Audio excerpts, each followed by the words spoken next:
everyone, welcome back to Super Marvel Brothers. I'm Brendon. I'm here with Connor. Hi. And our goal, we're doing the Marvel Rewatch to get you ready for the greatest event in the history of human existence, Marvel Infinity I War. feel like this just gets more and more grandiose. I feel like I've been trying to cut back, actually. Alright. So yeah, this is the rewatch now. We're getting into the swing of things. We had some Stankers. We had some stankers, some turds at the beginning, but now I think we're getting into the good stuff. Yeah, we are. This week we went to space. Yeah. It was neat. Yeah, took a stroll into space. So Elon Musk's car up there. Yeah, that was weird. I don't, like, it just had a whole spacesuit in there. Yeah, it was kind of strange. Anyway. If you're going to drive in space, at least, like, get in the slow lane, you know? Really? That's what you were concerned about there? I tried to think of a driving in space joke, and that's what I came up with. All right, well, this week we watched Guardians of the Galaxy 2014, I think it was? Yeah. As I have the IMDb page up, that would have it. Yep, 2014. Directed by James Gunn. You see this in theaters? Yeah, I did. Did you see this more than once in theaters? I think so. I think I did, too. It was a good movie. So let's talk about this first off. Did you know anything about the Guardians before you saw this movie? So I kind of, if I don't know about a superhero, I kind of do some light research just to see, like, okay, what are they about? So I knew they had a raccoon, and I knew there was a tree person, and that was it. I just remember I knew nothing about it going into the movie, and watching it, it is such a tonal shift to what everything else, because you've got Thor, like, dark and gritty. Captain America, dark and gritty. This one, not dark and gritty. No. I was just really excited because it has my favorite actor in Hollywood, Chris Pratt, in it. It has my favorite actor in Hollywood, Chris Pratt, in it. He is the greatest Chris. Yeah. Don't make me pick favorites. If you had to rank the Chris's... Yeah. Okay. Evans, Hemsworth, Pratt. I think it's Pratt, Evans, Hemsworth for me. Yeah. Oh, okay. And then, like, 50 Feet of Crap and Chris Pine. Well, I like Chris Pine in some stuff. He was good in Star Trek. Our dad likes Chris Pine too much, though. Yeah, well. Oh, well. Yeah, chef does things. Chef. Anyway, you ready to get to it? Yeah, let's get to it. All right, so we start off, again, with one of these vignettes at the very beginning where they kind of give you backstory without necessarily tying into the movie. We get the hospital scene. It's Earth. We have a young Peter Quill listening to his music. His music on his Walkman. Which, again, I think everyone is familiar with the soundtrack of this and how... It's like the first movie soundtrack I bought. I mean, I think this was a soundtrack that literally took the country by storm. Yeah, absolutely. And by country by storm, everyone I knew was listening to it, so therefore everyone was listening to it. I mean, I bought this one, I bought the second one, and I bought The Greatest Showman. So you have 3 soundtracks, and that's it. 3 movie soundtracks, and that's it. 2 out of 3 are Marvel. Wow. Yeah, it's a good soundtrack, man. He's listening to his music. We cut to his mom, who has cancer. Yes, and she's, like, pretty much dying. And you get this nice, like, you know, his mom's like, why are you fighting with all the other boys at school? And he's like, oh, they killed a frog that didn't do anything. And she's like, oh, you're so sweet, just like your dad. And then she's, like, dying. She gives him a present and asks to hold his hand, and he won't hold her hand, and then she dies. And it's, like, really sad. Yeah, and you're like, wow, this is a deep movie. He sprints out. There's a spaceship. Then we cut to him 30 years old singing into a rat while kicking things. Yep. Best title scene in the MCU? Yeah, absolutely. Best title scene ever?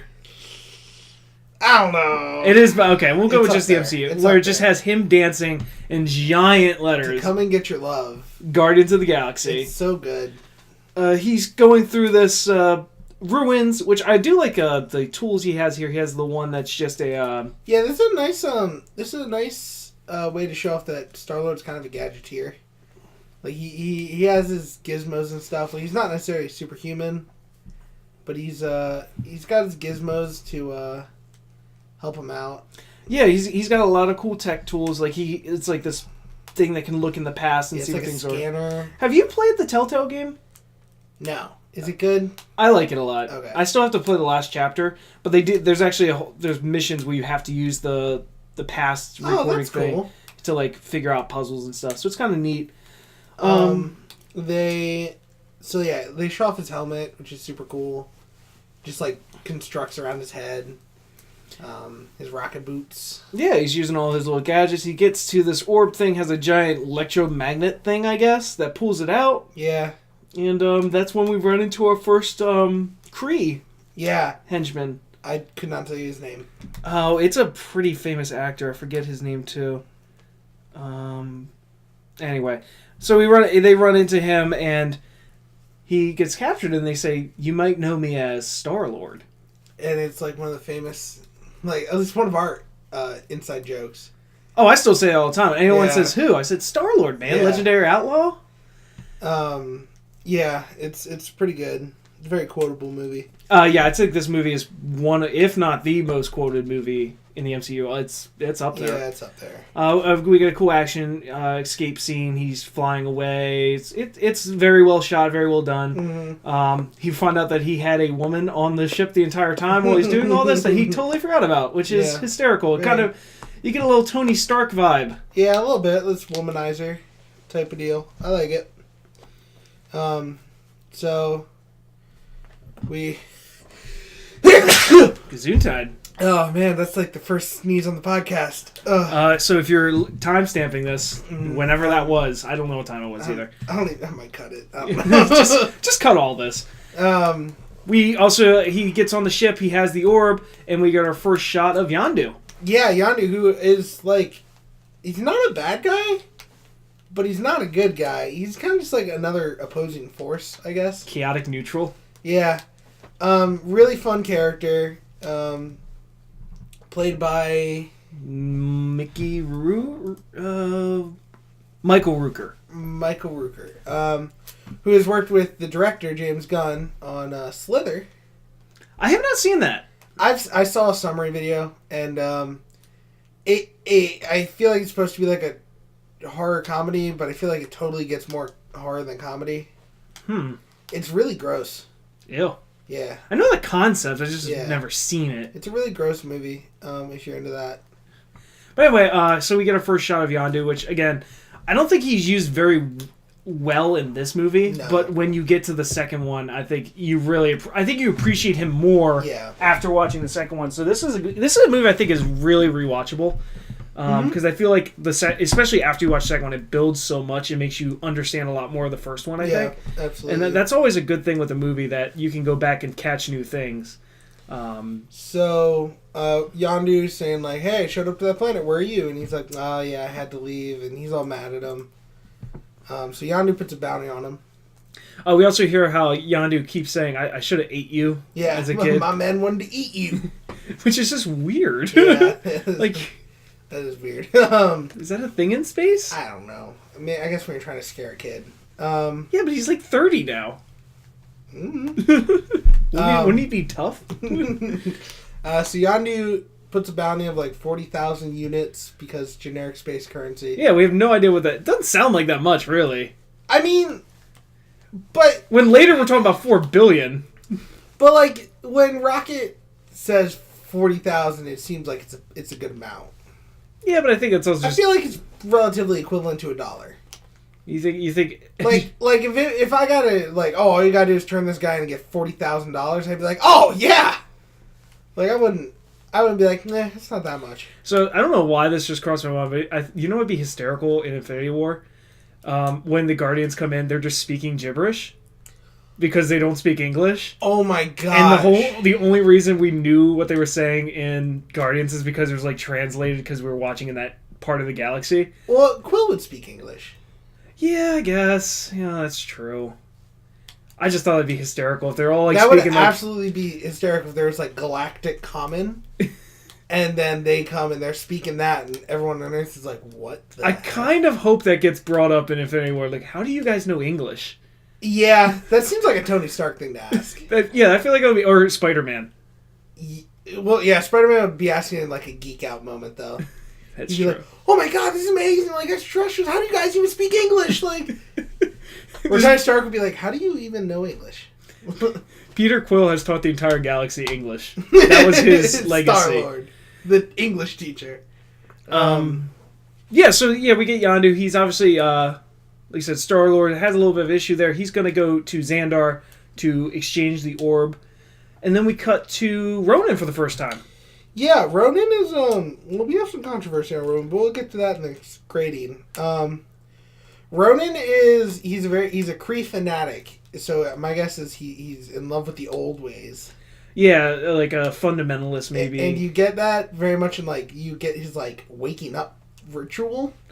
Yeah, which involves like having like dust thrown on him and like ceremonial paint and. Yeah, and then he smashes a hammer on a dude's head. Yeah, and like pulls something out of Hellboy and the blood fills all the Can we point out that this is a Disney movie? Yeah. The mouse is okay with a dude basically sitting in another person's blood? Yeah. Okay, as long as we're... Yeah, that's weird. Yeah, it's a little strange. But he's trying to get this orb. They get reports that Peter Quill has it, and they're going to start going on... and we get Nebula and Gamora are with Ronan. Two characters that are pretty important to the Guardian series. Mm-hmm. Both daughters of Thanos. Uh-oh! Oh, what's that? The main villain for Infinity War got introduced already? What? Oh, man. They've, like, hyped it up so much. Someone had their hand in the cookie jar. They got caught. What? Teasing that villain early. They've been teasing since Avengers. Yeah, but it was way more mysterious in Avengers, and I feel like it loses that here. I mean, I kind of said during the movie, my biggest fear is they've hyped him up so much that they're not going to be able to develop him. So I'm starting to get a little nervous about that, but I'm going to trust the Russo brothers, because they are, so far, probably, besides Loki, have the most developed villains in their movies. What other movies have they done? Cap 2 and 3. Okay. So I'm going to trust that they know how to handle villains. Yeah. And hopefully it will do well. But we find out that he is partnered with Thanos. And basically Thanos has given him Gamora and Nebula and to get the orb. Yeah. We don't know what the orb is yet. They've been tasked to get the orb. In exchange for that, he will kill Xandar, who has just signed a peace treaty with the Kree. Yeah. And that's why he's upset. Yeah, so they kind of explain it through some dialogue, which is always nice instead of long exposition. Is that Xandar, the Xandarians, and the Kree have, I guess, had this, 1,000-year war. And Ronan is very much, your people slaughtered my people. I will not accept this. I will destroy you. Sort of deal. Even though the peace tree's been signed, so... Yeah. Galactic politics. It worked well for the prequels. They do it better here. It's less boring. Is this a better Star Wars movie than half the Star Wars? Yes. It really is. I like the music in this one. Took away from, was it Hans Zimmer or whatever? Is it John Williams? Yeah, one of them. John Williams, I think. But, it took away from that orchestration and said, what if we just put in, 70s music? So, we meet him, and he was going to send Nebula down to get the orb from Peter, from Star-Lord, and then Gamora chimes in and says, no, I'm more familiar. Yeah, she kind of gives these reasons why she's more qualified and capable. And I think this really adds tension to it. And again, I'm thinking based on the Telltale game, you kind of go into the history how the reason Nebula looks as, enhancements. Oh, yeah, that's the excuse this time around. Yeah, enhancements. Odin Magic Pym Particles. What's the other one? Super Soldier Serum, maybe? Yeah, Super Soldier Serum and enhancements. Yeah. But the reason Nebula is so enhanced is every time Gamora and Nebula fought and Gamora won, Thanos took another part from Nebula to make her better. Yeah. So that's why she's so much more robot, because she kept losing. Which we get a little bit in 2. You get a little bit of 2, but it kind of just adds in that. Telltale, it's more in depth. Yeah, it's more in depth, and also it kind of adds to this reason why there's so much resentment between the two. That's cool. So it's kind of a nice development there. We cut to Xandar, which I brought up in the notes. That planet is way too close to 2 suns for it to be habitable. I think in the end we see it has 3 suns too. Is there nighttime? Well, they're all pretty clustered. Is there nighttime? Yes. I feel like it's just a bright nighttime. A very bright nighttime. Like a Tatooine night. I mean, yeah. I don't know, though. Maybe it's a small planet or something. Yeah. I'm trying to come up with an excuse. I don't know science. Enhancements. Anyway, we finally meet Rocket and Groot for the first time. Rocket is doing a monologue about how everyone's worthless. He makes fun of a kid. We get a Lee cameo, which I'll be upfront, pretty weak Lee cameo. Might be the weakest. You think it's the weakest? He did. Weaker than Cap? Cap, he at least said something in Cap. I mean, he's saying something, we just can't hear it. Like, I don't know.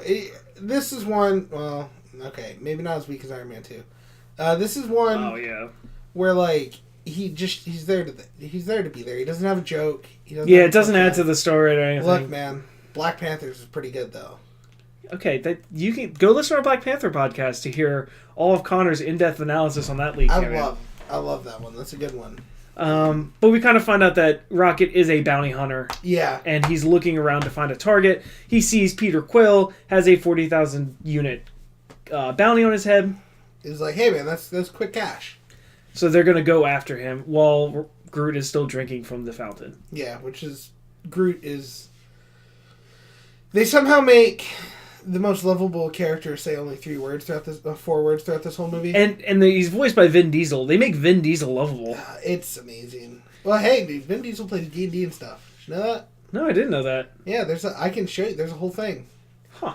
It was actually promotion for his movie The Witch Hunter. I never saw that. Yeah, no, I don't think anyone did. So shows you how much he did. But hey, he plays D&D, so that's pretty cool. Yeah, good for him. Yeah. Peter goes to the shop to try and exchange the orb. As soon as the shopkeeper hears that Ronan's involved, he kicks him out. Yeah. And that's when Gamora is just... Eating something, just casually leaning against the building, eating something. And then, she's like, oh, you sound very admirable.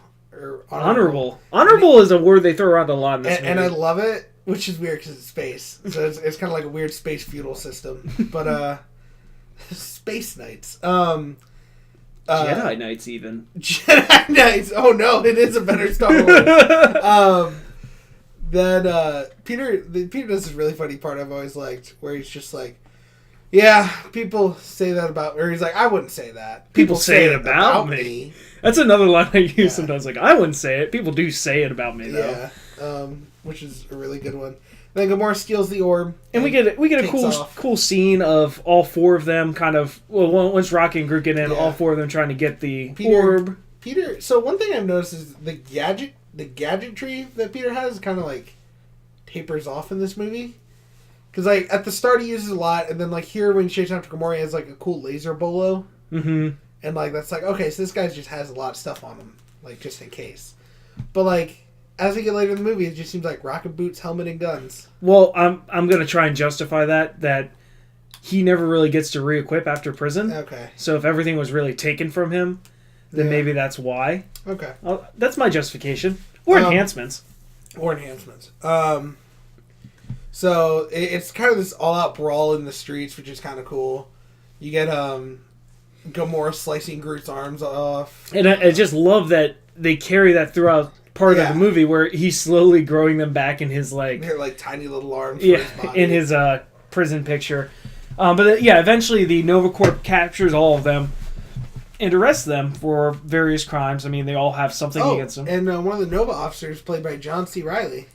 So we said this during the movie. There's no reason for him to be in this movie, but I'm so glad he is. Yeah, it's like nothing that another actor couldn't do that John C. Reilly could.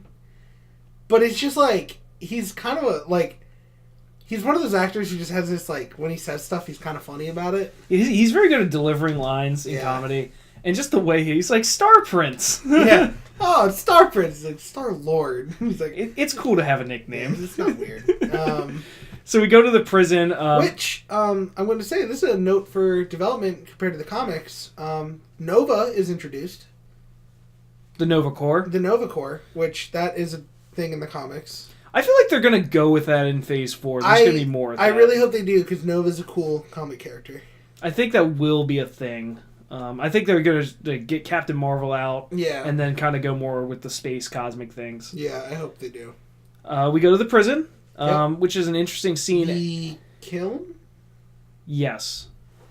It's kind of a weird name for that, but... It's just a giant rock in space, basically. Yeah, and what's really cool about this prison that I like from a world-building standpoint is Rocket makes a note that it's like, oh, aren't they going to stop us from getting hurt? And he's like, oh, no, they're just here to make sure we don't get out. They don't care what we do to each other.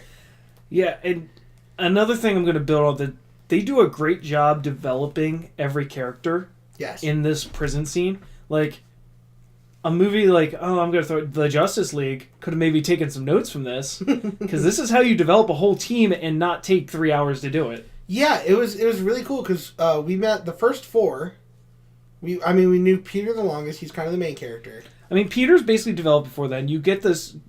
everyone knows this reputation of Gamora in the prison. Which is delivered in one scene. It's like, hey, she's the daughter of Thanos. And, like, stuff like that. So you're like, okay, so she's kind of... And she's like a mass murderer. Right. Or she's at least associated with it. And then, as we... I always remember that scene when they're getting changed and you see all the mechanical things in the back of Rocket. So you know that he has enhancements. Which they bring up in the... they also bring it up in the prison scene. Right. And they just do a good job of, like, letting you know, here's what this character's about in, like, less than 5 minutes. And that's why I always hate that argument, like, there's not enough screen time to develop characters. They literally did it in 15 minutes. They developed the 5 main characters. Yeah, you give them, like, you don't need this grand expositional, like, piece. You can just say, like, okay, here's kind of what this character is.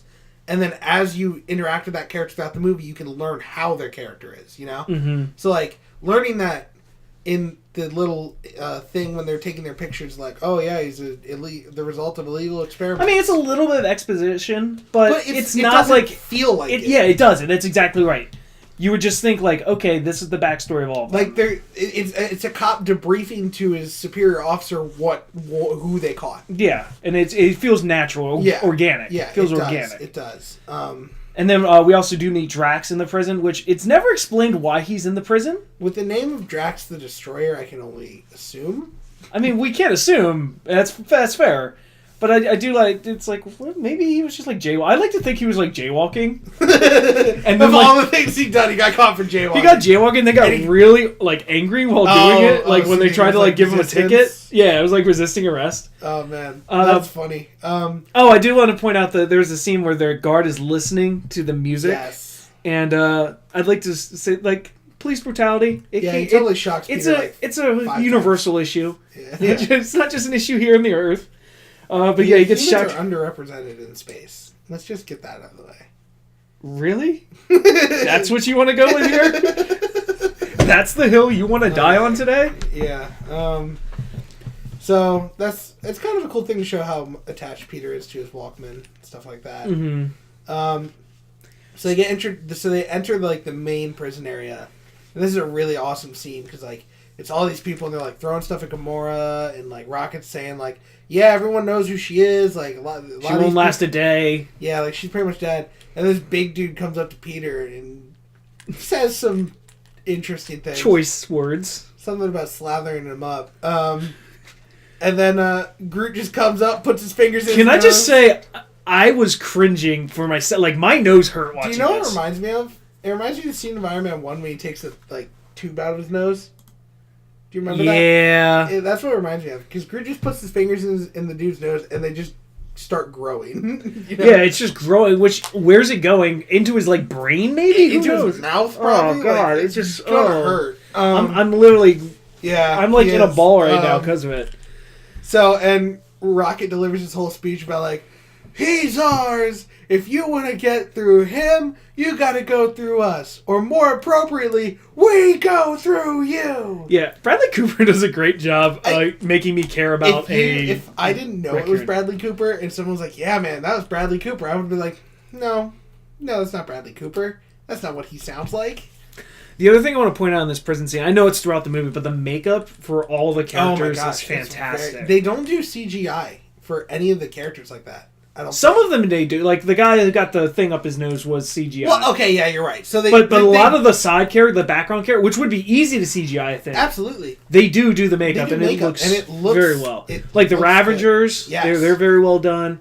I know Bautista said he spent 5 hours a day getting makeup. And that was probably like 12-hour shoots, you know? Yeah. Those were probably long days. Uh-huh. So, that's crazy. Which, by the way, Bautista does a great job in this movie. I think when people heard he was getting cast in a Marvel movie, they were really worried that he was going to drag it down. Just with not being an actor. And I've like watched some interviews with him because he seems like a genuinely nice guy, very humble. But I think the great thing about him is he knows his limits. Yeah. Like, he's not going to be able to do an Oscar-winning drama. No. He knows he can be this... He can play Drax. Like, he's got the range for that. He can do it. And he's totally okay with that. He's not trying to do... That's great. So he just seems like a generally nice guy. And so Drax is kind of... So night comes. They kind of go through this whole montage of, like, them getting ready into prison. And then night comes and they drag Gamora down. And one of the guards... I always thought it was another prisoner. I lied. It was a guard told these prisoners dragging Gamora out to take her down to the showers because the blood's easier to clean there. So that just shows you how, like, much these guards are just there to do their job and nothing more. Yeah, they're just there. They're just there so they don't get fined. Yeah. In the words of Marshawn Lynch. Yeah. Which probably means nothing to you. I mean, you know. Sports ball. So they're about to kill Gamora. They say, this is your death sentence, yada yada. And then Drax says, no, if anyone's doing it, it'll be me. Which we, Drax comes off as a super intimidating character who is like, he kind of gets into his backstory a little bit, which is, I don't say it feels expositional, but because it feels like something his character would do. But it's totally just like this, like, I am a great warrior, this is my story deal. And I think you're right. It would feel like exposition till you find out more about his character. Yeah. That he's very literal. He doesn't get any So he symbolism. goes on like, Ronan killed my family and I am going to exact revenge and I'm going to kill her. And then like right before he does it, Peter jumps in and he's like, no, don't do it. Like, you're doing his work for him, blah, blah, blah. And he does this really funny thing which introduces Drax's like quote unquote character flaw, which is he does the whole thing where you put your finger across the neck like, oh, you're gonna kill him, and then he's like, why would I put my finger on his neck? and he's just like, what? I don't. No, this is you killing him. Like, he's like, I would not slit his throat. I would cut his head clean off. It's just very like that. This movie does a really good job of like breaking up these dramatic moments with comedy.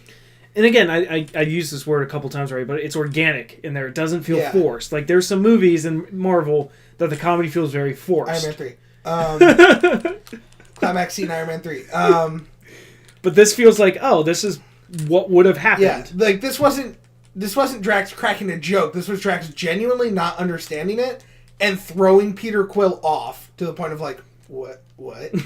So what? Yeah, I think it was done very well. So Peter convinces him, don't kill her. You can use her to get back at Ronan. Mm-hmm. So then we get through the night. The next day, it's the four of them. Not Drax isn't there. Yeah. And Rocket's laying out his plan on how he's going to get out of here. And one of the first things he mentions is that there's this box. Well, he needs an armband from a guard. Right. He needs a mechanical leg. Yes. And he needs this battery that's in the alarm system. Yeah, on the main guard tower in the middle of the whole prison. And as they're going over, like, once you get it, everything's going to go into lockdown, so it's got to be the last thing we get. Groot just pulls it out. Which, gotta love Groot. I mean, Groot's great. He's like a puppy. Probably the most superpowered one there. That's the one thing I kind of said during the movie. The power, it's hard to get a feel for power scaling. The joke we kept making was, do you think they're stronger than Captain America? And the answer was always yes. Because honestly, I think besides Peter and Rocket, I think all the other three are definitely stronger than Cap. Yeah. But then you got to figure out, well, how much stronger than Cap? That's kind of it's interesting. Hopefully we'll get maybe a better answer when they're all together. I think that'll be fun, yeah. But yeah, so we get this giant scene of them trying to get everything for this. Peter haggling for a leg, Gamora breaking people's arms, Groot making a giant bush shield. Yeah, it's like bramble shield, which was really cool. And then Drax kind of jumps in and like gets one of the guards and gives. I don't want to skip this scene. Guard comes up and tries to deck Drax in the face, and literally Drax's head doesn't even move, and he just looks at the guard, and the guard has his face like, "Oh no!" So honestly, it was a scene from Dragon Ball. Yeah, it's really good. Drax, takes all these guards out, gives Rocket a gun, and then you get that slow-mo of him just going Rocket nuts. And Groot just, like, screaming and, like, taking out all these robots and stuff. So, yeah, we get this escape scene. I did bring up one issue I do have with this. So they get to the guard tower eventually. Why does the guard tower disconnect? I don't know. Enhancements? Yeah, enhancements. That's the only thing. There weren't a ton of flaws in this movie. My only thing is maybe it was a construction thing. Maybe. Like they were building it piece by piece. But it seemed like it was able to... He hit a button and it just snapped off. Yeah. I feel like that was built in for some reason. I'm not sure why. I don't know. I don't make space stations. Anyway, but they turn the gravity off in the station. They get out. But as they're leaving, Peter realizes they didn't give it back. Yeah. And they don't know what it is, but Peter is going while everything is happening. He's like, go back to the ship, just keep it there till I'm there. And he goes back and gets his guard and gets his music. It's a pretty funny scene. And everyone's... I love that Drax like, such a brave warrior, what did you get for our quest? And it's his CD player, and he's like, you're an imbecile. It's a tape player, even a CD player. It's a tape player. It's not even a CD player. Which, by the way, any of our younger viewers, tapes were things you listen to music on. Look it up. I believe I was in that generation, like, when tapes and CDs were both out simultaneously. Yes. I have bought one tape in my life. I never bought a tape. I did buy CDs. Oh, yeah, I bought CDs. But like, can you guess what that tape was?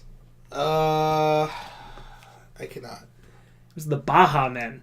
Back when they were a thing. I had a Baha Men cassette tape. There was... Yeah, I mean, I was at a time... I don't think we had tape players in our car, but I know we had a tape player on a radio. Mm-hmm. In, like, the house. Yeah. And I remember that. So that was kind of cool. I remember getting a portable CD player for the first time. I remember mine. Mine was green. Mine was silver. Yeah. And and it was like great for car trips because we could both listen to what we wanted. Yeah. It's like when we got Game Boys too. It's like, wait, you mean we don't got to share? We both got Game Boys, we both got CD players, and both our parents were very happy on our vacation trips. Yes, because we were entertained for hours. Oh, wait, no, real quick. You know what else we got with our Game Boys? Pokemon Gold and Silver. Yeah. Yeah. God.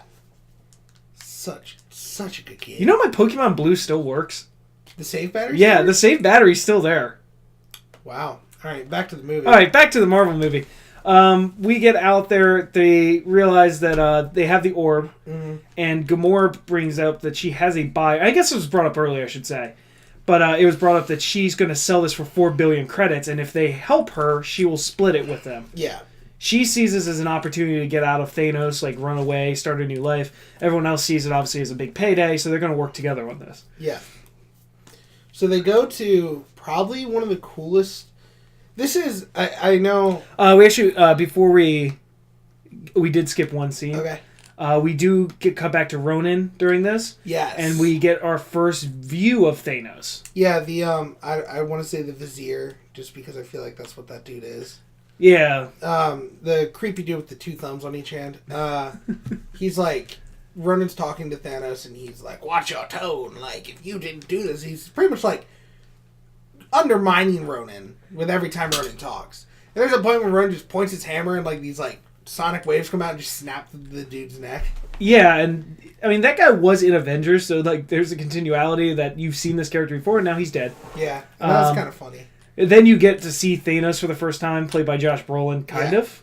Yeah. I don't know. You definitely get this intimidation factor from Thanos. I mean, you were saying, I think, during the movie that it kind of loses its luster, though, when you have him in a movie like this. Yeah, because, I mean, we knew Infinity War was going to happen. And with the Infinity Stones, if you kind of knew... Well, at the end of Avengers. Yeah. With the teaser. But I think you said, the way you kind of said in the movie, it's different from having a teaser and, like, briefly seeing him in, like, a video or something. To, like, have him interact. It's almost like, kind of like in... I know we brought up jokingly Star Wars before, but in The Force Awakens, how you see Snoke in this, like, projection... It adds a little more menace than when you actually see him in The Last Jedi. He sucks. Yeah, it's really... I don't know. I feel like it does take away from the drama of it. Of, like, it would have been much more... It would have made Thanos seem much bigger if you were, like... Ronan couldn't even talk to Thanos. Mm-hmm. He had to talk to someone to talk to Thanos. But we do get that line from Thanos, which is really great, that I will bathe the starways in your blood. That's pretty good. It's menacing. And then you get the smile. Yeah. Because he knows he could do it. Yeah, I believe it's the Mad Titan. Yes. That's his moniker. That is his name. Squirrel Girl beat him once. Yeah. With squirrels. Yeah. Anyway, so now we end up going to nowhere. I'll let you take it from here. So this is, what this movie does is it kind of like, I guess going into it, you think space is like, every space movie is always like, oh, they're going to this planet that's like only going to be recognizable by the one area they're in, like covered in forests or deserts or something. They do a great job of like making these like living environments, like the kiln. Like the kiln seems like something you find in a video game or something. Mm-hmm. It's like this massive prison that's like here's how it works. These guards don't care if you get in a fight. They're just there to make sure you don't get out. Like that feels like this like real place kind of thing, like this fantasy place kind of. And even Xandor, I mean, you only see a small part of it, but it does like have like a unique feel to it. It doesn't feel like, oh, this is endless desert forever. Yeah, and this is like what's really cool about this is nowhere is like this giant celestial skull that is being mined out, and it's like an outlaw colony, and it's so like it's so, I don't want to say D&D, I feel like I say that a lot in this, but it is so like someone would make this in a world, like a fantasy world. It's so creative. It is. It's not something you would see, like, it's not generic. They could have gone to a planet. They could have gone to like Ragnar 3, and that could have been. I mean, they could have very easily gone to Mos Eisley and said the same thing. Exactly. But they decided to go with this creative route, which was really cool. Yeah. They're going to meet the Collector. Yeah, played by Benicio. I almost said Guillermo. Benicio del Toro, who does a really good job of being just eccentric.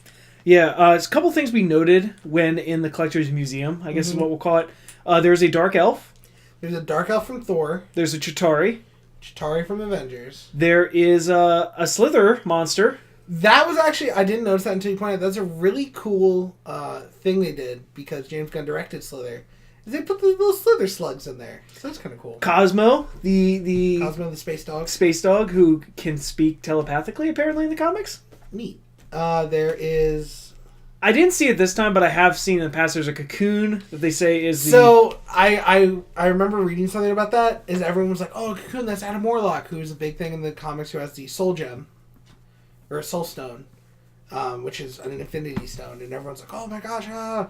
And then, spoiler alert, at the end of Guardians 2, they hinted at that. Yeah, I think that's going to be in Guardians 3. And they say, pretty much straight up, like, in an interview, he's like, yeah, that was kind of a mistake, putting that in there. You know, it's just like how they have the Infinity Gauntlet in the first Thor movie. Do they? Yeah, it's in the trophy room. We talked about that. Great. But it's just one of those things they didn't think about. It's like, oh, my bad. I mean, hindsight, this thing's been going on since, 2008? Yeah. So we're in 10 years now. Hindsight, you can't really... Yeah, I mean, and we're saying 2 issues that they've had in 10 years that we can think about. That's a good run. I mean, and the Adam Warlock one was, like, super organic and stuff, so you could say, oh, no, that was just another thing. Yeah. So we meet the Collector, which I think is really funny. His first interaction with Groot is like, I'll pay you so I can have your carcass later. Yeah. Which is just weird. And then he kind of does the same story we get in Thor 2 about the Infinity Stones, lays it out. I mean, it's obviously shown differently. It's more... It's shown differently. It's less, like, mythical. Yeah, this is more scientific. Like, this is what happened. And then they actually have clips of, I guess, a Celestial using the stone to destroy a planet. Yeah. Using the Power Stone, he just literally drops on the planet, kills everything on it. Yeah. Which you brought up in the movie, and it's hard for me to believe that in the comics... I think, I don't want to be quoted because I don't like nope, I'm quoting you. Okay, it's happening. Like we said, we don't read the comics. We're not big into comics. Like, I've read some comics, but I don't, I'm not buying one every month. Yeah. But you said you think this is the weakest? I think it's considered the weakest of the Infinity Stones. Which it might be, but geez. Because I think the only thing it does in the Infinity Gauntlet is boost the power of the other Infinity Stones. You know? Still, if that's the weakest, geez. Yeah, and that's what I love. Like, I love that thing of, like... I guess Iron Man should be dead according to the trailer now. Yeah. I love the, I love it in... it's like the Dragon Ball Z thing of when, like, they couldn't beat Raditz. And then they find out they're 2 Saiyans stronger than Raditz. It's like, wait, he was the weak one? So I love that, like, this incredibly powerful force is the weakest. Yeah. So that it just kind of puts on a perspective, like, oh man, we are in above our heads. While they're talking to the Collector, it's just Gamora and Star-Lord here, Peter. Yeah. The others are at a bar watching some weird game. Like... It's like a cockfight, but we don't... from the beginning, like, it's weird. Yeah, it's weird, except I do love the scene where Drax is like, this is great! Let us put more liquid into our bodies! Yeah, and Rocket's just like, that's the best thing you've said yet! It's great, they're drunk, it's fun, it's a good time. And he gets so drunk, actually, Drax, that he sends a radio signal telling Ronan that the Orb and Gamora are here. Because he thinks that he can fight them. Well, that was after they get into the bar fight, wasn't it? Was it? I think it was. I think you are right. So like the Gamora, but he's still drunk. Yeah. I'll still use that as my Gamora and defense. Star-Lord are like having this weird moment where like Star-Lord's showing her his music, and then you get this great line about like, "I will not fall for your pelvic sorcery." Who's a crazier Chris Pratt Fangirl? love interest? Is it Gamora or April Ludgate? Oh, I don't know. Both are. I'd like to see that fight. I don't think it'd be a fight. I think April would die. But Yeah, well, it would be interesting. it'd be a nice compilation. If anyone has extra couple hours on it, make a cut of that on YouTube and share it with us. So then they have this bar fight sort of deal where Rocket and Drax get... Well, I guess we should talk about how they blow up the museum with the power jam. No, that didn't happen yet. Oh, jeez. I'm jumping around a lot here. I'm sorry. You're right. We are jumping, because this is before the museum. Yeah, okay. So, before the museum, they're in the bar. They have this great big bar fight, and Rocket pulls a gun on Drax, and he has this kind of like drunk breakdown of like, I didn't ask to be Again, paid. character development. Yeah. And Quill's just like, one more night, you get rich, and you can leave. He's like, fine, but I have no promise of not killing you all when it happens or whatever. Then Drax goes and makes the call. No. Then they get brought into the museum. That whole happens. Yeah, we get all that. Then the museum blows up. Yeah, because one of the slaves, I guess, of the collector tries to use the gem to break out, and we've already established that a mortal really can't handle the gem. It takes like very powerful beings can control it for a little bit. Yeah. Which is kind of explains the ending of the movie. Yeah. But then it blows up the entire museum. It explodes the museum. Ronan shows up because Drax at some point called him. Yes. So, and now we get this cool chase scene. They're using the mining vehicles. Yeah, to kind of fight off the ships. Yeah, which are really powerful, apparently. Like, those lasers just... Yeah. And the mining vehicles, they say, are like, oh yeah, these things are like nearly indestructible. So yeah, they don't have any weapons, but they can just kind of barrel through ships. I did have questions about the one scene where Star-Lord pulls the pilot out of a ship and then uses the hands on the mining ship to pilot another ship. Gurren Lagann. I don't know what to tell you. If you get that reference, kudos. You get a free Couch Gnome shirt if you No, get that. you don't. No, you do not. I love giving stuff away that's not No. But go check out our lovely merch. So yeah, we get this cool scene of them going through that. And like I said, I'm not going to try and describe it. Go watch it. It's really well done. It's really well shot. And I said this throughout the movie. The CGI holds up very well in this movie. Oh yeah. I think it's the blend of obviously this isn't CGI, but this isn't practical. There's a lot of practical effects. And again, the more practical you can combine with CGI, the less you're going to notice the CGI. Also, one thing they do here, which is really nice, is they make a lot of I feel like other sci-fi-esque things we've seen in other movies are like, you see a lot of gray or like tan in the metal of the ships. The color palette in this movie. This movie's very colorful. Like, it's like, why wouldn't you paint your ships, Yeah, I mean, it doesn't make a difference. Yeah, so like, Star-Lord's ship is like blue and orange. Yeah. And like the Nova ships are like this gold and blue. And it's like super cool that you see that. Yeah, I mean, we paint our cars. Why wouldn't we paint our spaceships? Like, it makes more sense. So we... While they're doing that ship scene, Drax fights Ronan, and then we see that he gets hopelessly outmatched. Like, yeah, he gets beat to crap and then thrown into a vat of spinal fluid. Yeah, and Ronan says the things like, I don't remember killing your daughter or your wife, and I won't remember killing you. Yeah. Which is just, I guess it's trying to develop character. Do you want to just talk about it now? Do you want to talk about Ronan now? So, watching again, I like his motivation, because it's like, okay, this like extremist kind of deal. I guess it does feel a little out of place. He just feels so underdeveloped in here. He just seems like, I'm this powerful guy that doesn't agree with something, and that's it. Everyone's scared of me for some reason. Yeah, it's not as well developed as, say, even a Red Skull. I thought it was better developed. I would say Pierce in the last movie and Hydra was developed well. It's just, that's going to be the one flaw I think in this movie. Is just, I don't think Ronan is very well done. Yeah. I think he could have been done a lot better. You could have played on that motivation more than just saying, I want to blow up this one planet. I just didn't. I wasn't feeling it. Yeah, I get you. But so Ronan pretty much curb stops from Gamora, Nebula, shoots down Gamora's ship. Yeah, she had to go out of nowhere because she was trapped. There was nowhere to go but there, and so she gets blown up in space. And Rocket says like, yeah, her body mods will keep her alive for a few minutes, but that's it. So Peter calls Yondu, says like, here's my coordinates. If you want me, come get me.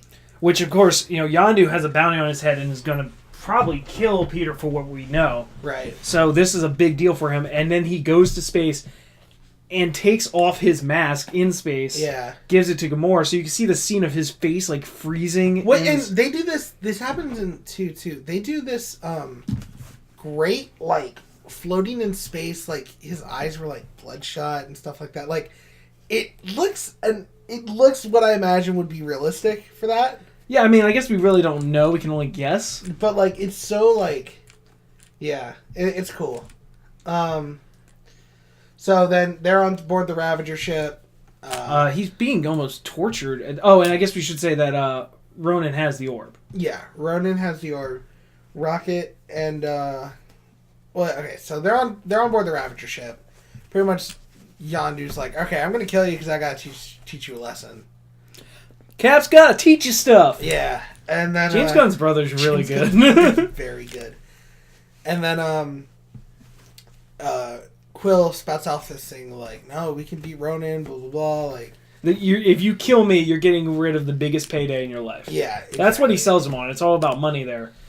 And he basically convinces Yondu, like, let me get together with them. Give me a couple minutes. I'm going to come up with a plan. We can do this.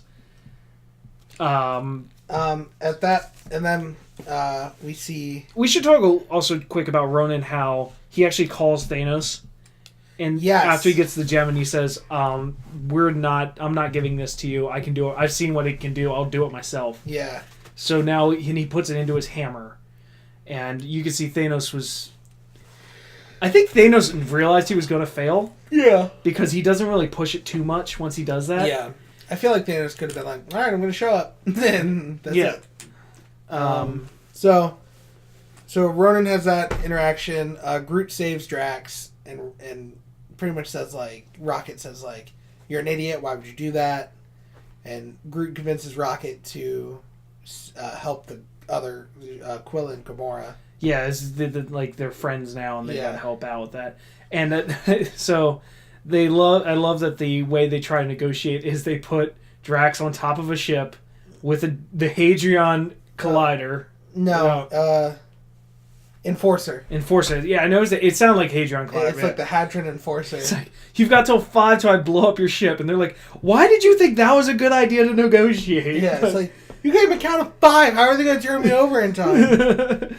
But they all get together. We kind of get this heart-to-heart moment that they realize they're... great, like, pep talk. They realize they're probably going to die doing this. Like, I love it because it's still delivered, like, it's this really dramatic moment, but it's still delivered in, like, this awkward kind of comedic way when Quill's like, what I see is a bunch of losers. As in, people who've lost stuff. It's great. And again, it goes to the fact that maybe they've only been together for a couple days now. Yeah. So you kind of still have that awkwardness of them trying to figure each other out. But they basically come up and say they're friends, they're family, yay, happy. And then we get a sweet slow walk montage of them getting ready to gearing up to take out Ronan. Yeah, and they're going through the plan. They're going to, as the Dark Aster is landing on Xandar, they're going to blow a hole in the ship, board it. Gamora's going to take down the shields. They're going to shoot Ronan with the Hadron Enforcer, and everything will be good. Yeah. So it starts off pretty good. They start their plan. They contact Nova. John C. Reilly. They contact John C. Reilly. Yeah, and it's really great. He tells the the head of Nova, and he's like, I got a message from one of the people we arrested, the Star-Lord guy, and he said like, they're here because Ronan's coming, and he's going to destroy the planet, and she's like, and he says, what's the quote? He quotes him and says like, I'm an a-hole, but I'm not 100% a dick. And he believes no one's 100% a dick. Yeah, she's like, do you believe him? He's like, oh, I don't believe anyone's 100% a dick. Again, John C. Reilly, glad he's in this movie. Yeah, he just delivers that so well. And but he brings up the point that he literally just broke out of jail. He had no reason to contact them unless this was true. Yeah. Which makes sense. Yeah. When you think about it. So the Ravengers are now on Xandar. You see the Dark Aster coming down. They start their run to attack the ship. And it's a great dogfight space scene. Maybe better than Star Wars. Probably better than Star Wars. Yeah, it's a great dogfight. And things start to go wrong. Like, Yondu gets shot down.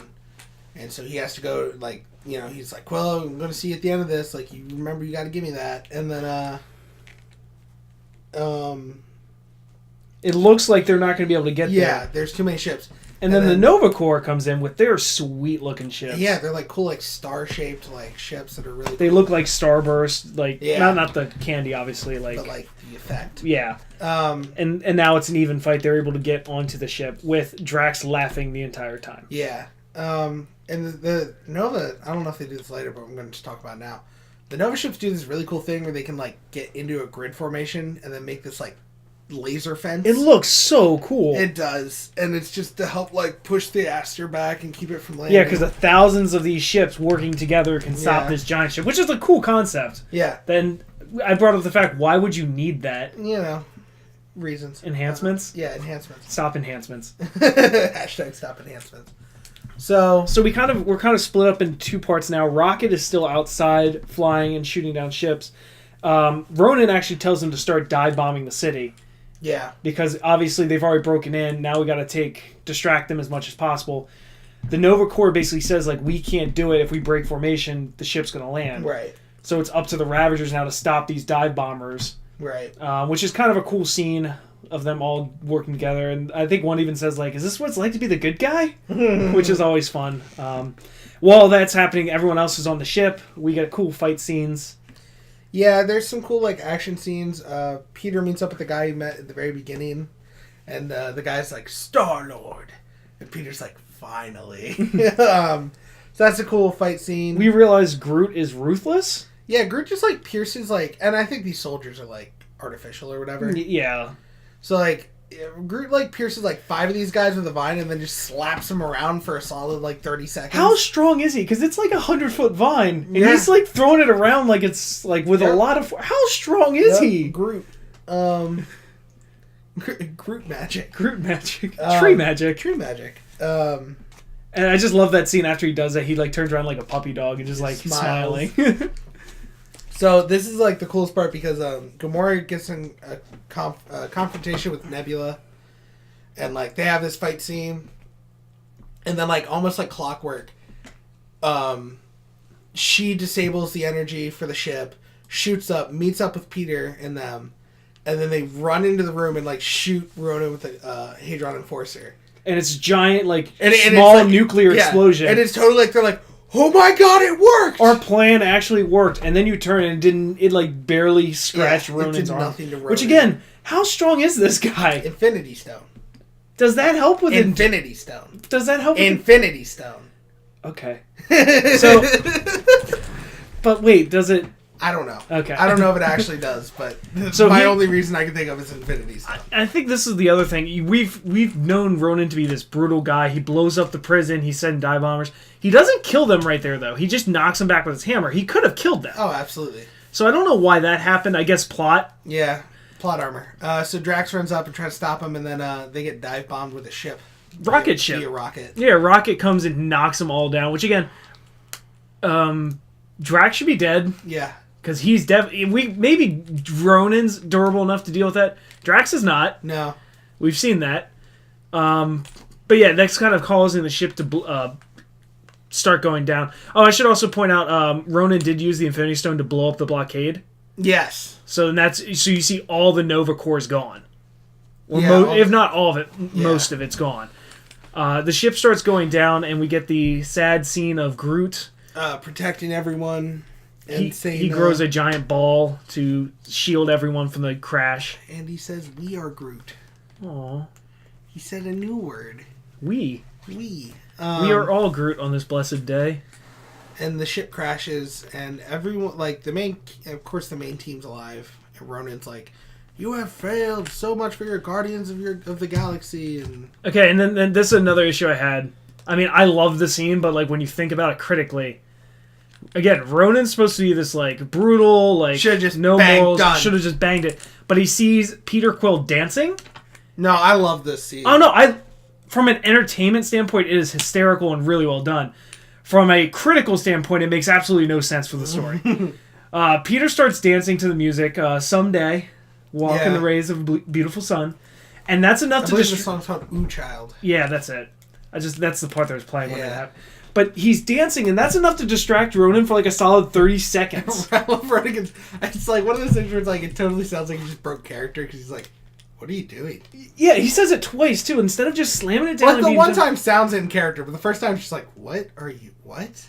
Like, what are you doing?" Yeah, he is so confused. Like it almost seems like that whole scene was improv. Yeah. Like James Gunn's like, find a way to distract him, and this is what Chris Pratt came up with. Yeah.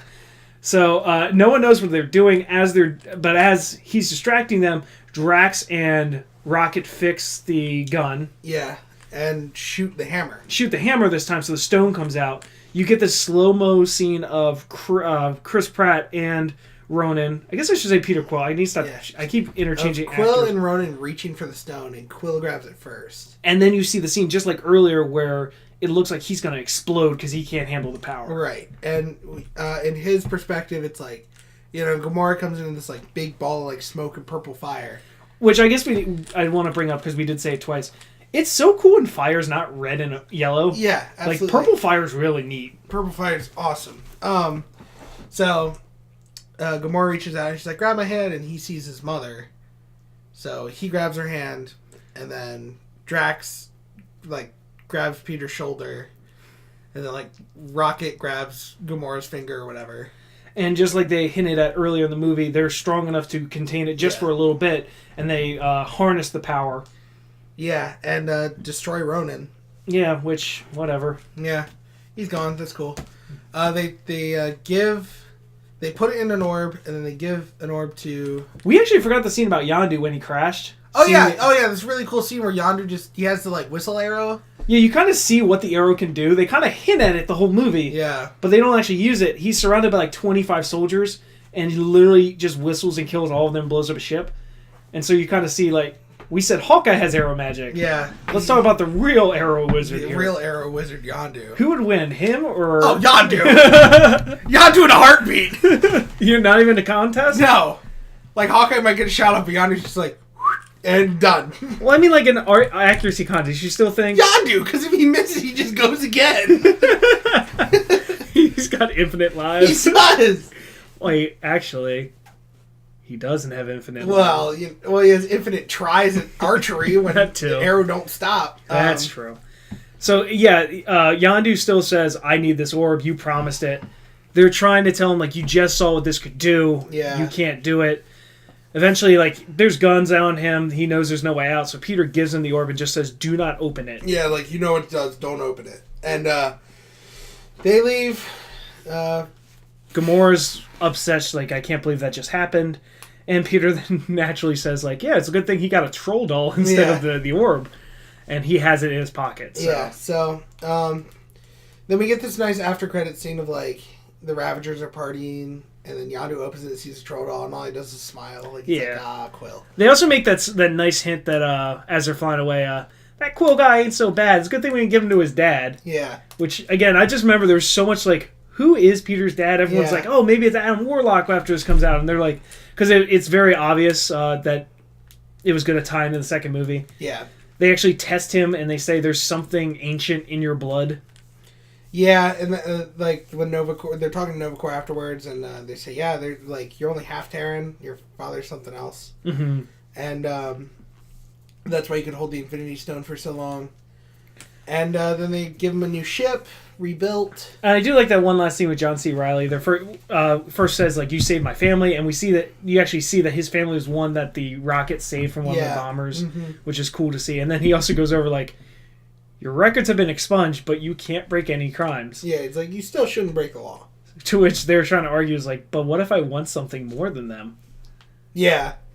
Yeah, that's funny. And Drax is like, what if someone irks me and I remove their spine? He's like, that's murder. That's one of the worst crimes. Don't do that. Yeah. He's just like, It's like, good to know.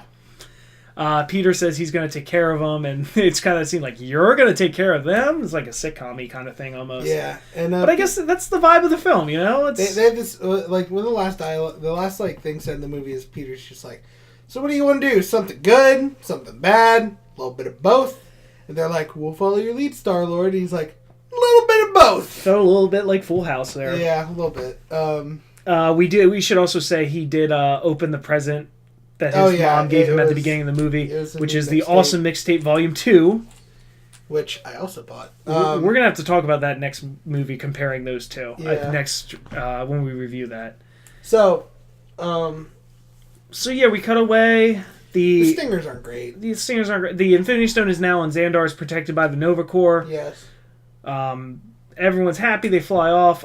Groot's back. There is a Groot alive. Apparently, Groot. It's been confirmed that is not the original Groot. It's the new Groot. Yeah. He's son of Groot. Oh, yeah? Yeah, it's been confirmed that it's actually not it's a brand new Groot. Oh. Yeah, like the first Groot's dead. Oh. This is like son of Groot. I didn't like that. Groot Jr. I liked it better when it was just Groot regrowing. It's been confirmed by James Gunn. That sucks. Well, I don't like this movie as much now. You gonna dock points now? I don't know. Yeah, we get dancing baby Groot, infant Groot. It's not even baby Groot. Yeah. This thing, and we get Howard the Duck because why not? Because we need Seth Green in the MCU. Yeah. So that's it. That was Guardians.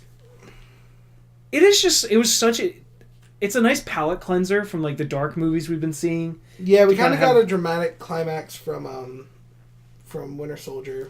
And even like Thor 2, even though it sucked, was a lot darker probably. Yeah. So it's kind of nice to get this nice tonal shift, cleanse the palate. It's a fun time at the movies. It was totally, from what I remember, a lot of people didn't like the trailers, so they thought this was going to be a garbage movie. Yeah, this was the first one everyone said, like, Marvel's gonna tank here, which, again, how did you not see? You thought Thor 2 was good and this was gonna tank? Yeah. But, again, maybe at the time I did like Thor 2, I don't know.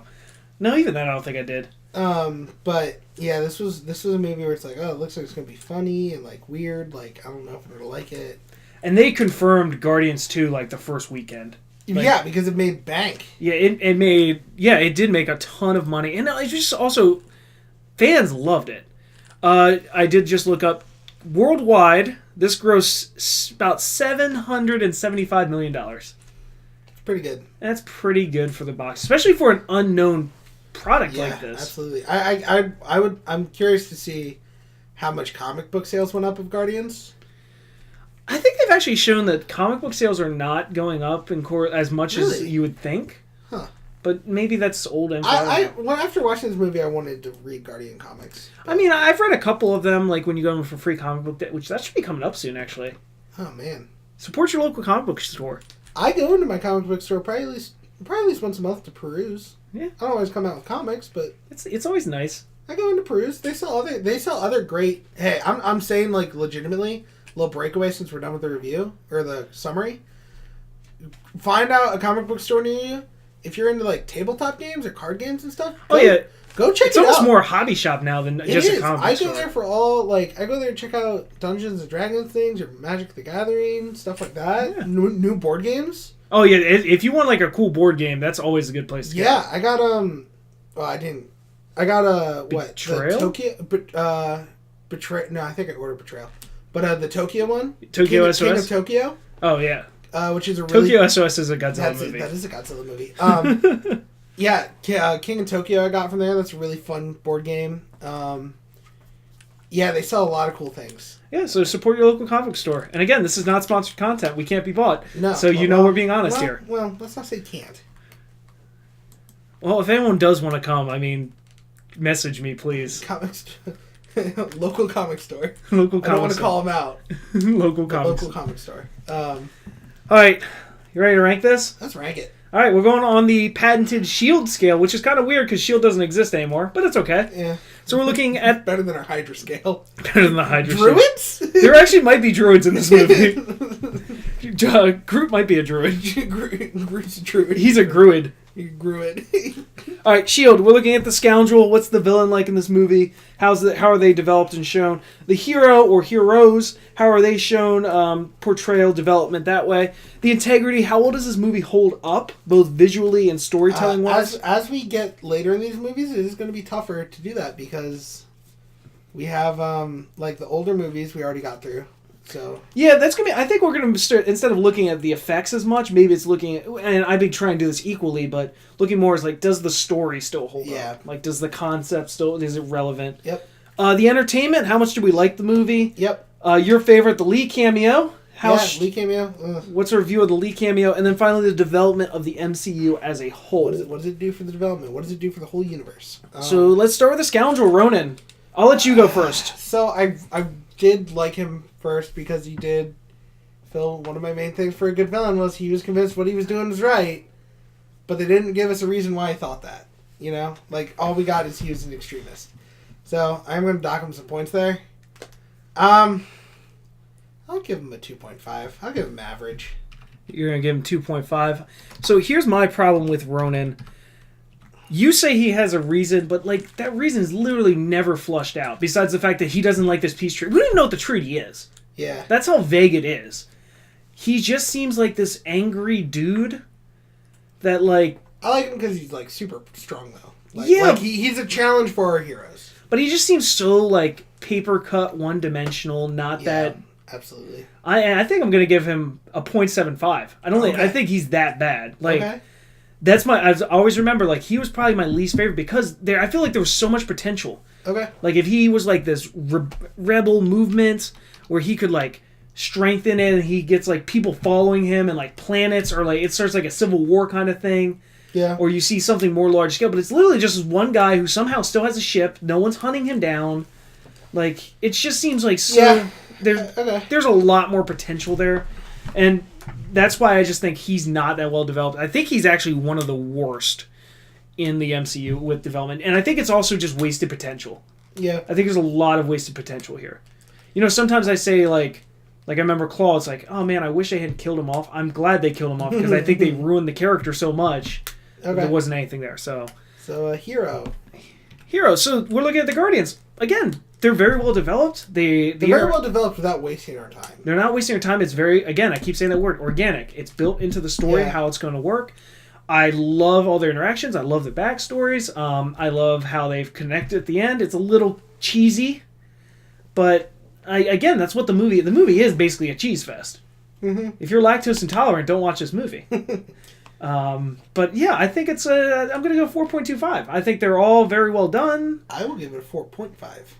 Oh, so you're even going to go higher. I really like these characters. I like that even though they get together relatively fast, it doesn't feel like it's like too fast. Mm-hmm. I like the synergy between them. Ooh, good word there. Yeah, synergy buzzwords. I like scaffolding. Scaffolding. Good baseline. The way they work together and interact, it's very entertaining, and it's a great story of like a bunch of nobodies and misfits who kind of get together to save the day. Yeah, you're almost making me think if I should go higher than that. I mean, I guess I'm trying to think like why wouldn't I give it the 4.5? And I guess it's not necessarily their fault, but just because of the origin there and how much. Yeah. Again, they're all well developed. Could they maybe have that group dynamic? The group dynamic kind of comes quick. Yeah. So maybe that's why I'm only going to go the 4.25. But yeah, I think I had a lot of fun with all these characters. Like, yeah. I care more about a talking raccoon than I do for Superman. I said that during the movie, and that's not right.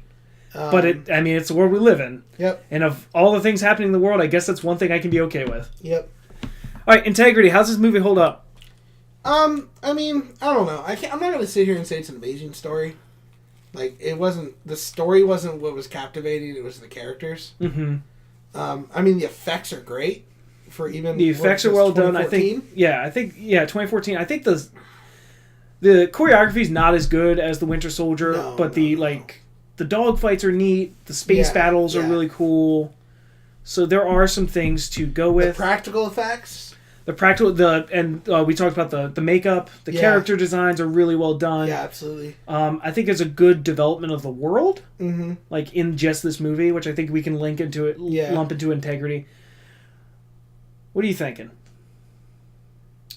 I want to give it above average, but I don't want to give it like a super high score because it's not like the story isn't super amazing. Yeah, the story is almost like we're trying to sell this thing. Yeah, I want to give it a 3.75. I don't want to quite go into that 4 category. I don't know why, but that's exactly what I was thinking. I was thinking like you were going to say 3. It's like, okay, we're going to have a little difference here. But no, I think that's a very fair score. There's problems with it. It's definitely above average. Yeah. It's closer to good than average. Yes. But there are some problems, and like you said, the story structure is pretty weak in here. Yeah, you don't. This is a character movie. You don't watch it for the story. You watch it for the characters.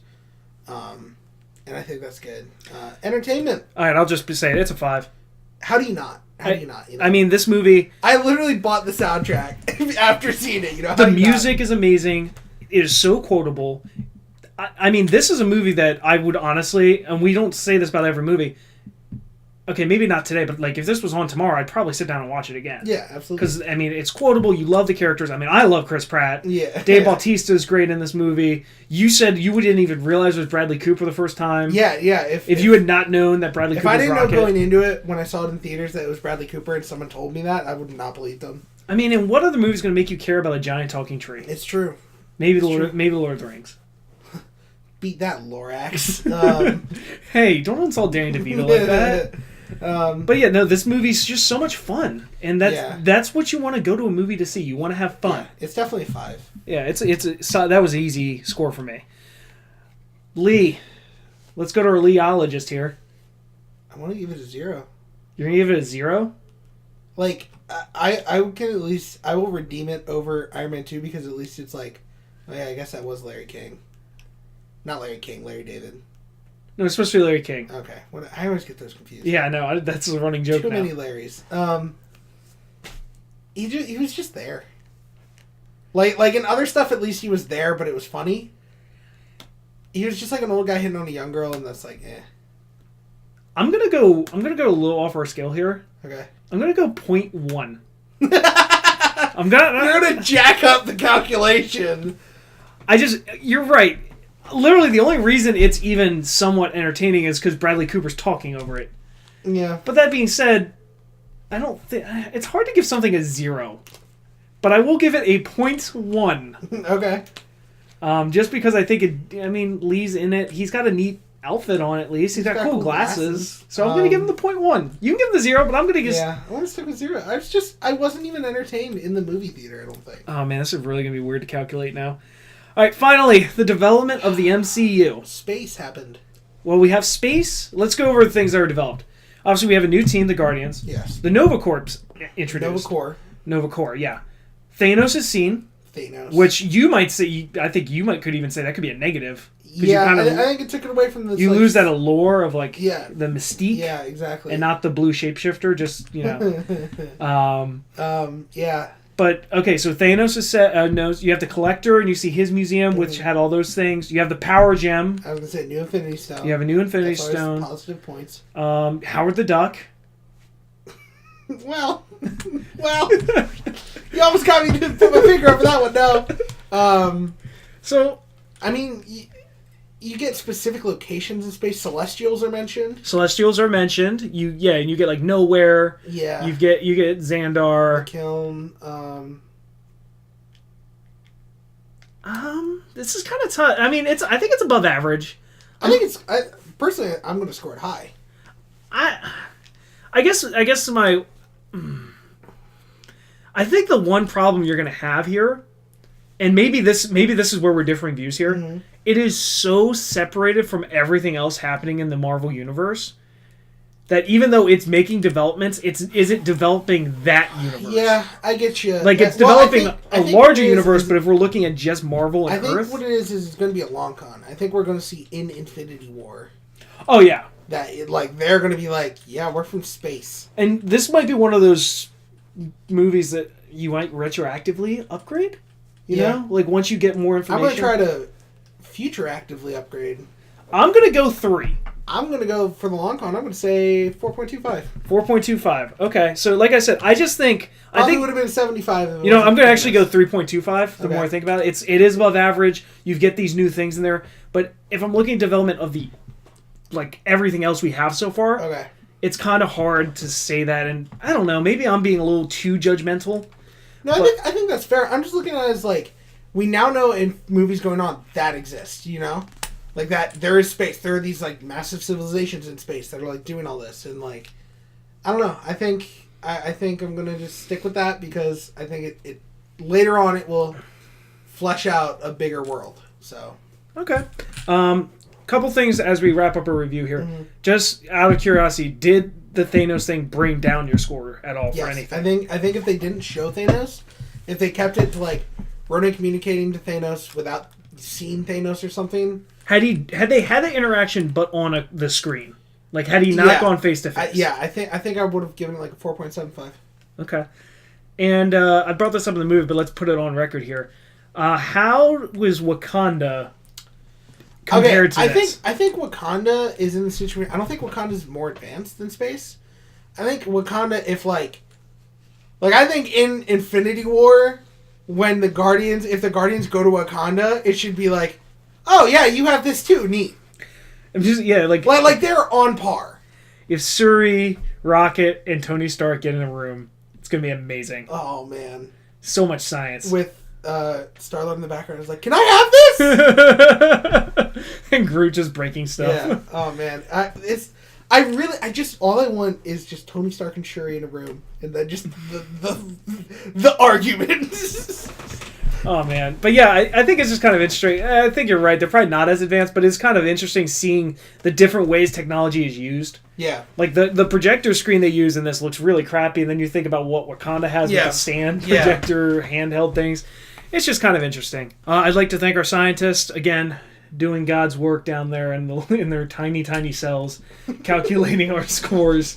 Again, remember the computer that Zola's in? Yeah, that's basically what our lab looks like. A bunch of 70s computers. Yeah, it's a lot of old servers with the tape used to calculate these scores. Guardians of the Galaxy is 4th on our list of MCU movies. It's right below Black Panther and right above Iron Man. What do you think about that spot? I think that's pretty... Right below Black Panther? It's below Black Panther and above Iron Man.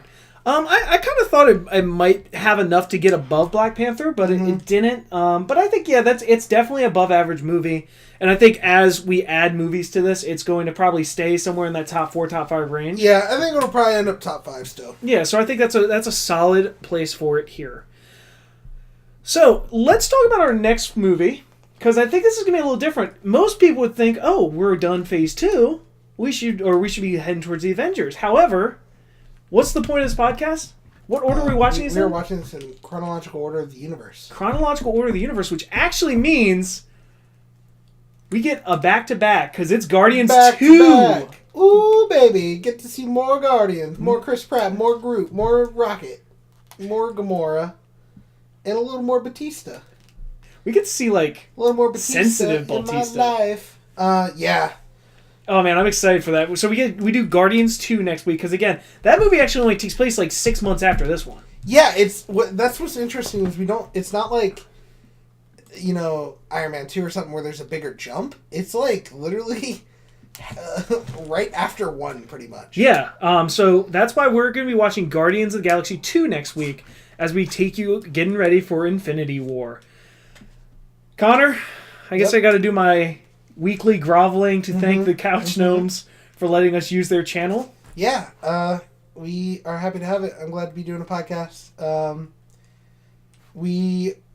This is the Couch Gnomes stream on Twitch every Friday, usually starting around 6:30, ending around 8:30, sometimes 9 if we get carried away. There is our merch store, which I just bought one of our shirts. I saw that you sent me a snap about that shirt. I might buy another one that just went up too. Our newer designs are the Namfoodle design, which Kanai made. Kanai pretty much makes most of our shirts. He's really good about it. We trust him with our merch. So he made the Namfoodle design, which is really good. It's a little gnome mascot we're working with. And the cool thing about that shirt is depending on what shirt color you order changes the hat color. So, like, if you get a yellow shirt, it'll have a yellow hat. If you get a red shirt, it'll have a red hat. You can get it in gray, white, black, whatever. Wouldn't suggest black. Would be hard to see. I don't know if that's an option, but wouldn't suggest black. Be very hard to see. Just no hat, no. Yeah, no hat, no facial hair. If people wanted to contact us, how could they reach us? Let me finish my shirt thing. Oh, I thought you were done your shirt thing. No. I forgot this is shirt talk now. Yeah. We have another new shirt, which I don't know what the official name is, but I've been calling it Sofa GNOMES. We literally, and I'm not going to say we went to Google Translate. We did go through other translators. Even our friend who speaks Japanese. We got couch gnomes in Japanese, and made a design with it. It looks really good. It's a really clean design.